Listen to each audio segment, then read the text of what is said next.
illegal about this arrest. So all this propaganda that was going on, that it has been, look at the timing, look at this. I think this was the timing.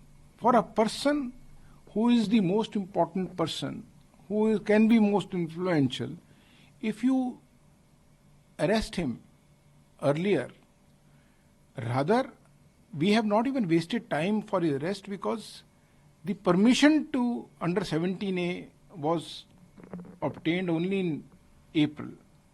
So therefore, once the court had granted him, Supreme Court had granted him that leeway of interim bail for the purpose of electioneering, now it would have been overreaching the Supreme Court verdict if we would have arrested him then. So it is not about timing. It is about collection of the evidence.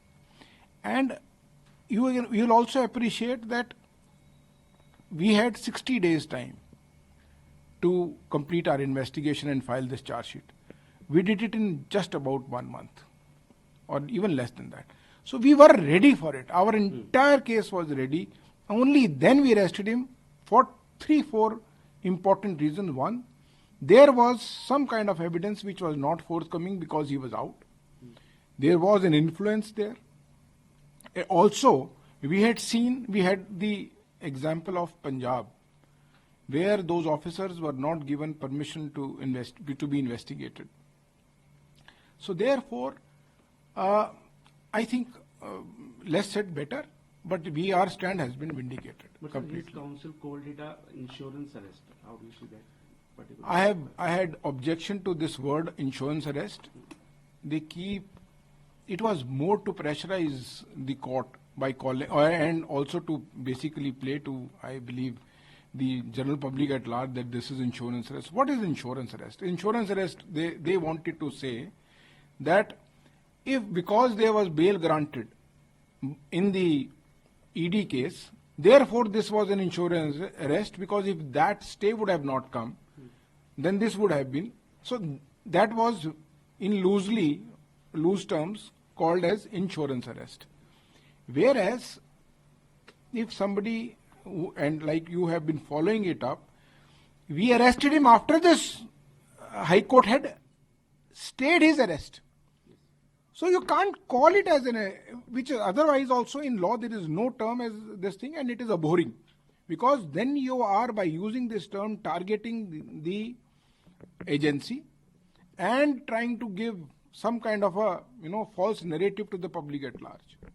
So all this has been busted now for the second time by High Court. So now the trial court, he has to move trial court for the regular bail. Do you think the whole argument will be start from? Certainly, because we had been very categorical. We had taken this objection not once, not twice, but even on the last date. Because earlier there were charge sheets already had been filed. And now even with regard to Mr. Kejriwal, the charge sheet was filed on the day when the arguments were filed. So now which court is in a better place? Suppose I have to show something to the court. High Court cannot go into all the documents, the record, which is voluminous. But the court which is abreast with this case has all the documents, and those documents are sufficient basically to give to arrive at a finding on any point or issue that will be raised, contested and argued. Thank you so much.